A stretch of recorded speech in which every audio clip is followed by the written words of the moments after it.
Wassalatu wassalamu ala rasulillah Sayyidina Muhammad ibn Abdullah wa alihi wa sahbihi wa mawalah, amma ba'd.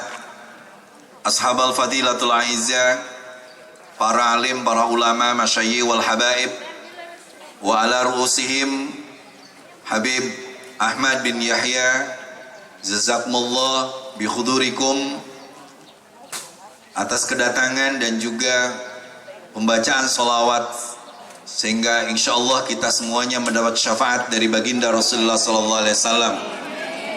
Al-Mukarram Kiai Haji Mas Zainal Mukhyiddin dan seluruh para asatid Pondok Pesantren Al-Mizan, Mama Haji Qasim Fauzan dan seluruh keluarga besar Akar Jati Cirebon, dulur Kang Maman, dan juga para guru di MTS, SMA, SMK Al-Mizan, serta pengurus Patayat Nahdlatul Ulama dipimpin langsung oleh pimpinannya Al-Mukarramah Ibu Nyai Haja Ufiq Rofiqo. Bapak Ibu sekalian, saya atas nama pribadi dan keluarga besar mengucapkan uhanniukum bitahniati Idul Fitril Mubarak. Selamat Idul Fitri, mohon maaf lahir batin. Semoga kita ketemu lagi Ramadan yang akan datang.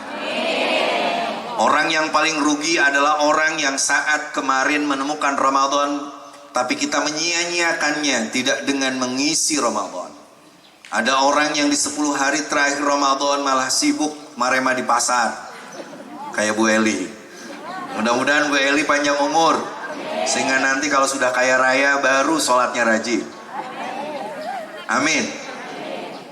Bapak Ibu sekalian, orang yang rugi adalah orang yang saat Ramadan kemarin kita menyia-nyiakan untuk tidak menghatamkan Al-Quran. Padahal Al-Quran akan memberi syafaat bagi kita. Iqra'ul Quran fa innahu ya'ti yaumal qiyamah syafi'an li ashabi. Orang yang rugi di bulan Ramadan kemarin adalah orang yang masih juga musuhan dengan tetangga, sehingga tetangga tanggal 1 bulan Ramadan sudah beli pakaian, kita pun panas. Akhirnya kita beli pada tanggal keduanya. Akhirnya yang kebagian tanggal 17 bingung gak kebagian bahan. Dia nyari yang paling unik dan ketemu taplak meja milik Pak RT. Orang yang paling rugi di bulan Ramadan adalah orang yang tidak mau memaafkan orang lain.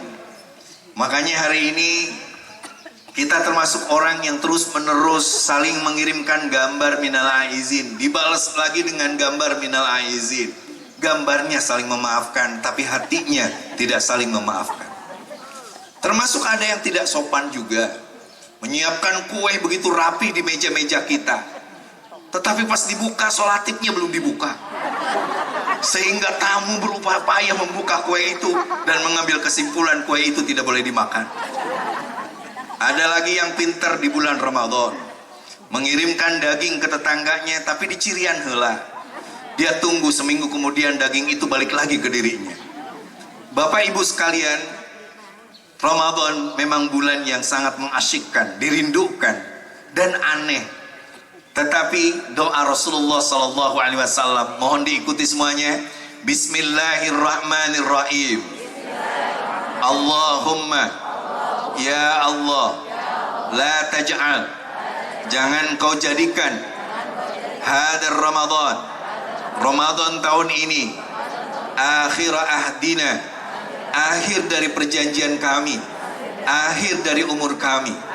Waj'alna, jadikanlah kami semuanya yang hadir tempat ini marhuman, dianugerahkan kasih sayang. Wala taj'alna, dan jangan kau jadikan kami semuanya mahruman, yang ditolak dari kasih sayangmu. Al-Fatihah.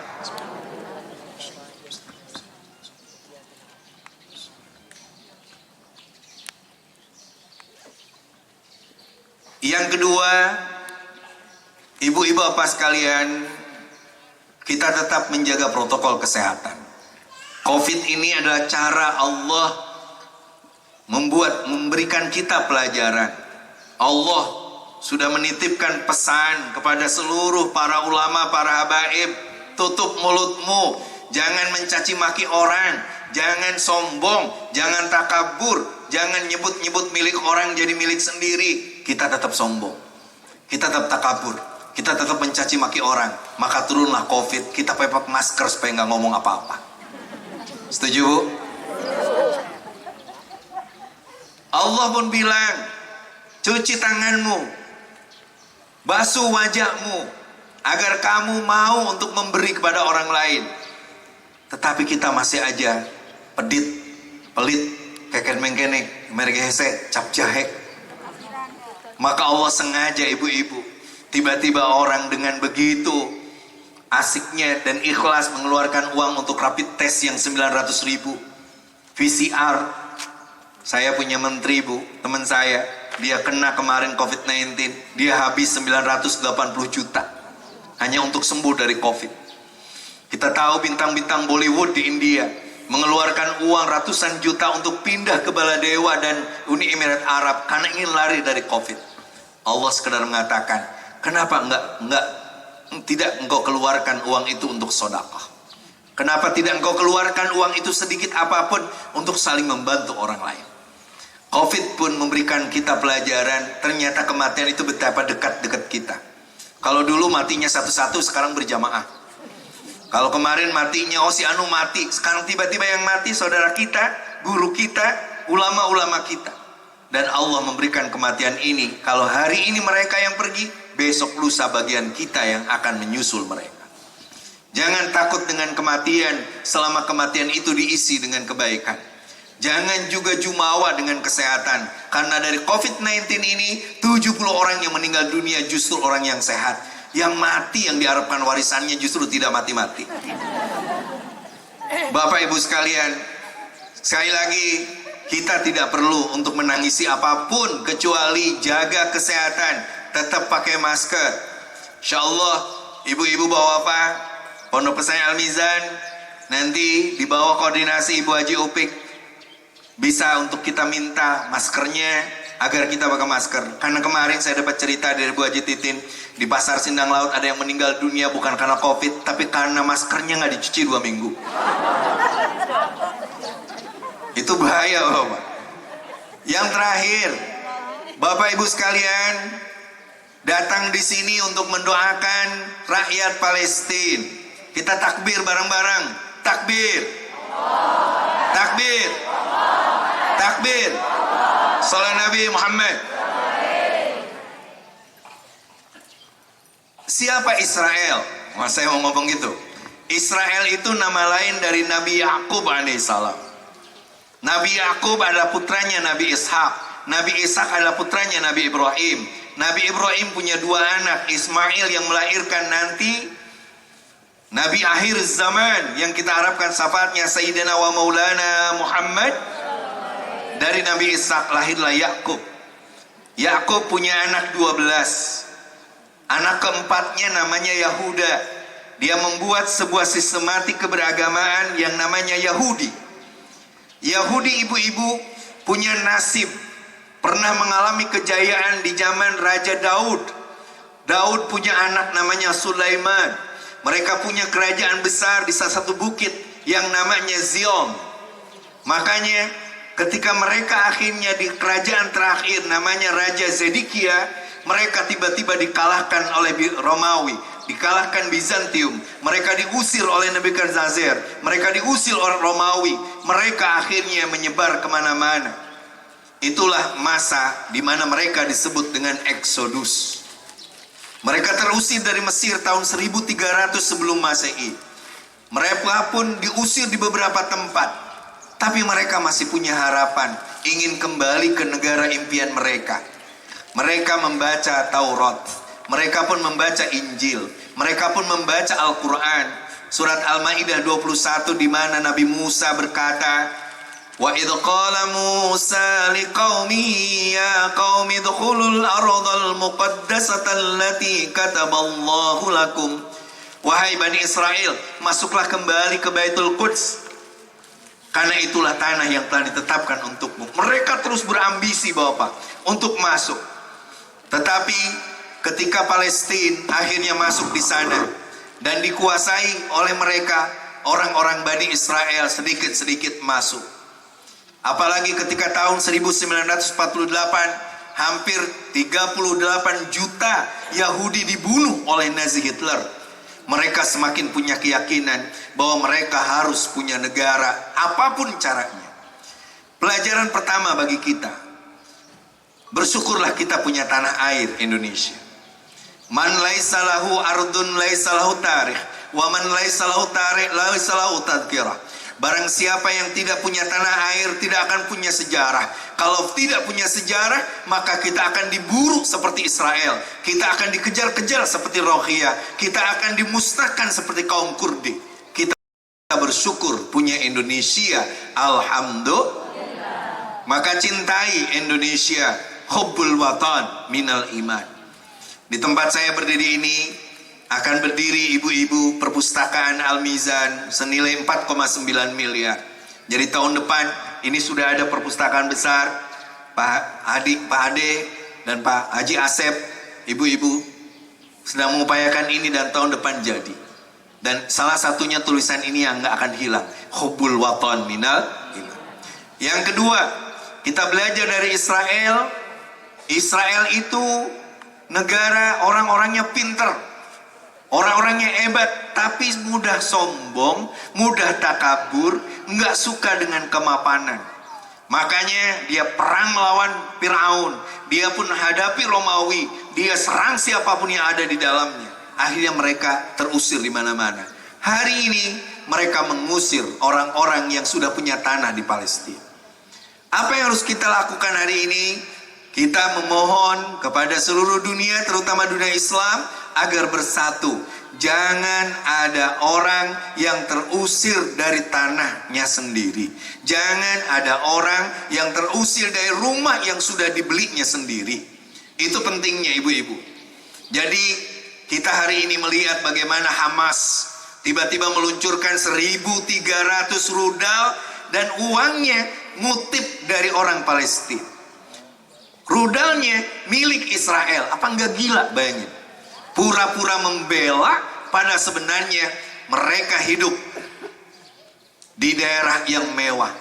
Maka kita berteriak, jangan ada satupun di antara kita yang justru tertawa di atas tangisan orang lain. Jangan ada orang yang bersorak-morai dalam kekayaan sementara ada tetangga kita yang kelaparan. Jangan ada di antara kita yang hari ini tidak pernah punya kepedulian pada sesama. Israel menjadi bukti begitu banyak orang-orang yang hari ini bersuka cita di tengah derita orang-orang Israel, orang-orang Palestina. Yang terakhir ada cerita ibu-ibu. Kemarin ada yang tanah namanya Sheikh Jarrah. Di sana ada 36 ibu-ibu dibunuh secara membabi buta. Dan perut-perut mereka yang mengandung isi anak-anak Palestina itu dibudal badil dengan bayonetnya pendudukan Israel. Ada cerita menarik di daerah Sheikh Jarrah itu. Ada satu masjid yang diawasi oleh tentara Israel. Ketika ditanya, kenapa engkau memperhatikan masjid kecil itu? Bukankah Israel tidak pernah kalah? Ketika tanggal Mei 48 mereka merdeka, ada 13 negara Arab menyerang Israel. Semua negara Arab itu kalah. Ketika mereka diserang di hari Sabtu, walaupun mereka tidak menggunakan senjata, Israel itu ibu-ibu punya sawahnya aja 4 tingkat. Dia bisa membuat tomat yang rasa apel, cabai rasa anggur. Mereka bisa membuat yang namanya pertanian tidak perlu memakai disiram, tapi memakai namanya digital farming. Al-Mizan sudah punya ibu-ibu teknologi Israelnya, dipimpin Pak Asep. Al-Mizan makanya nanti kita punya pertanian, pesanan pertanian di Wanajaya, mohon doanya. Kita pun punya ibu-ibu nanti punya pesantren di Sumedang, pesantren Marga Mulia, Al-Mizan Marga Mulia. Nah, kita doakan mudah-mudahan kubunya bibi saya di Neneng Wardah, amin. Ini turunan Arab juga ibu-ibu. Doakan mudah-mudahan jadi kubu supaya pesantren Al-Mizan Wanajaya dijaganya oleh kubu perempuan, amin. Al-Fatihah.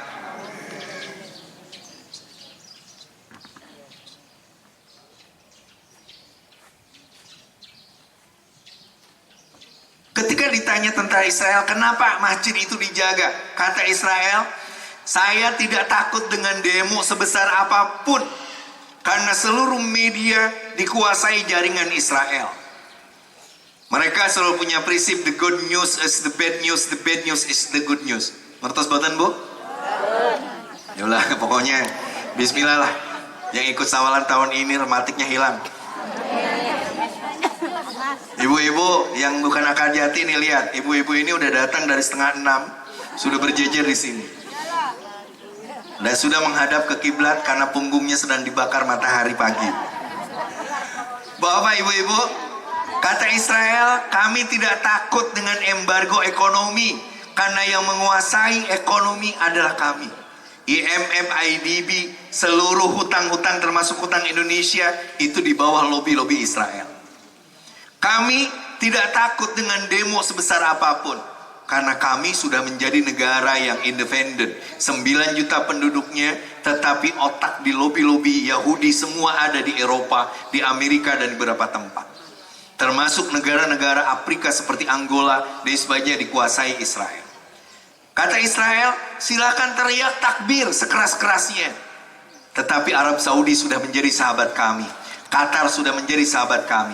Uni Emirat sudah menjadi sahabat kami. Erdogan yang katanya hebat pun, kata Israel, hebat sebelah mananya coba Turki. Mereka punya kedutaan besar di tempat kami. Perdagangannya tertinggi dengan negara-negara kami. Kalau berani Turki untuk melawan kami, kata Israel, ayo tutup kedutaan besarnya. Ayo hentikan perdagangannya. Mereka nggak berani, Bu. Kalau persoalan weteng, nggak ada yang berani. Ya, Bu. Kalau soal perut itu selesai semuanya.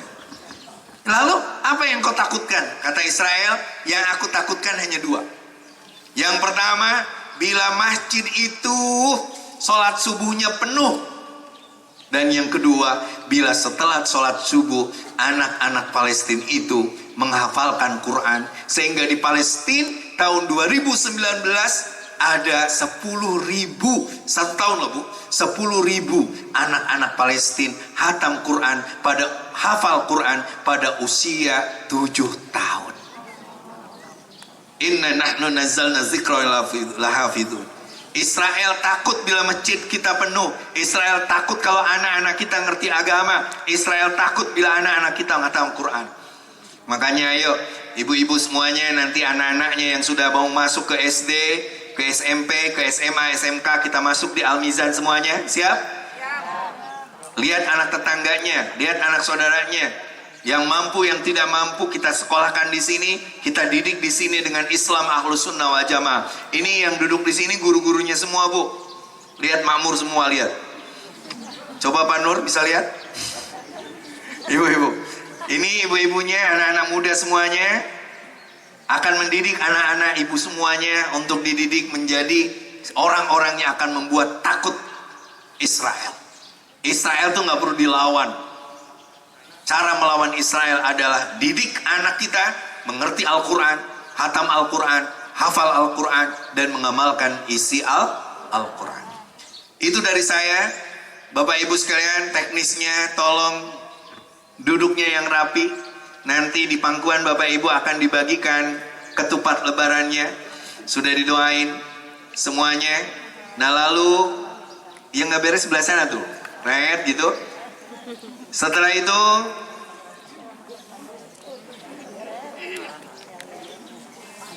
oh iya, ibu-ibu nanti saya sawer ke ibu-ibu. Tapi ibu-ibu yang mau sawer ke Al-Mizan nggak apa-apa. Oke? Saya sawernya 2.000-an, 5.000-an, ibu boleh 20.000, 30.000 dan sebagainya. Apalagi calon kuwu, kalau calon kuwu sodakonya harus gede. Ya kan, Bu? Oke? Kotak amal nanti sambil saya baca lihom satun. Sallallahu Nabi Muhammad. Hidup ini dengan cahaya dan cinta. Sarang lihom satun.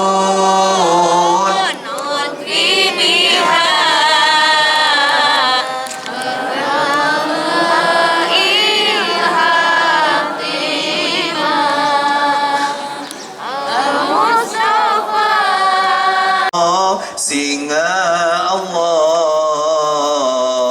Ali samudranya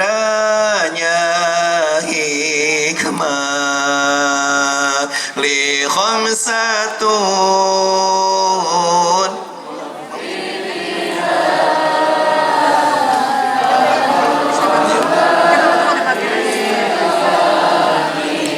Ibu-ibu tetap duduk ya.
صلوا على النبي محمد.